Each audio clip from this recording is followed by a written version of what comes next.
В минувшие выходные якутские велосипедисты в 4-й раз отметили День велосипедного спорта. О том, как проходил уникальный в России день, кто поздравил велосипедистов и чем завершилось празднование, расскажет Дмитрий Аргунов.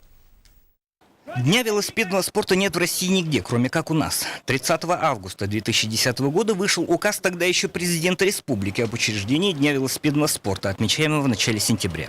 В воскресенье при содействии ГИБДД, Министерства спорта и Минмолодежи веллеры Якутска отметили свой праздник.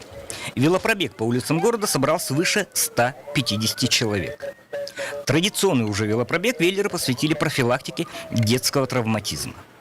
Собравшихся поздравил замначальника управления ГИБДД Лев Рабинович, который указал на наиболее частые нарушения правил дорожного движения. Это прежде всего езда по встречке и переезд на велосипедах пешеходных переходов. Непосредственно спортивная часть прошла на участке между 16 и 26 километрами Вилюйского тракта, где при беспрецедентных мерах безопасности со стороны ГИБДД прошла шоссейная велогонка на Кубок Республики.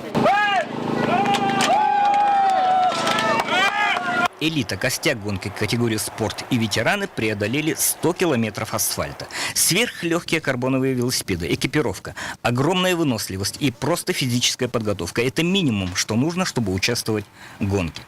Плюс к этому еще огромная сила духа, которую проявили, к слову, все участники соревнований, абсолютным победителем которых стал 49-летний Максим Алексеев, показав время 3 часа 1 минуту и 20 секунд. Ему и был вручен торжественный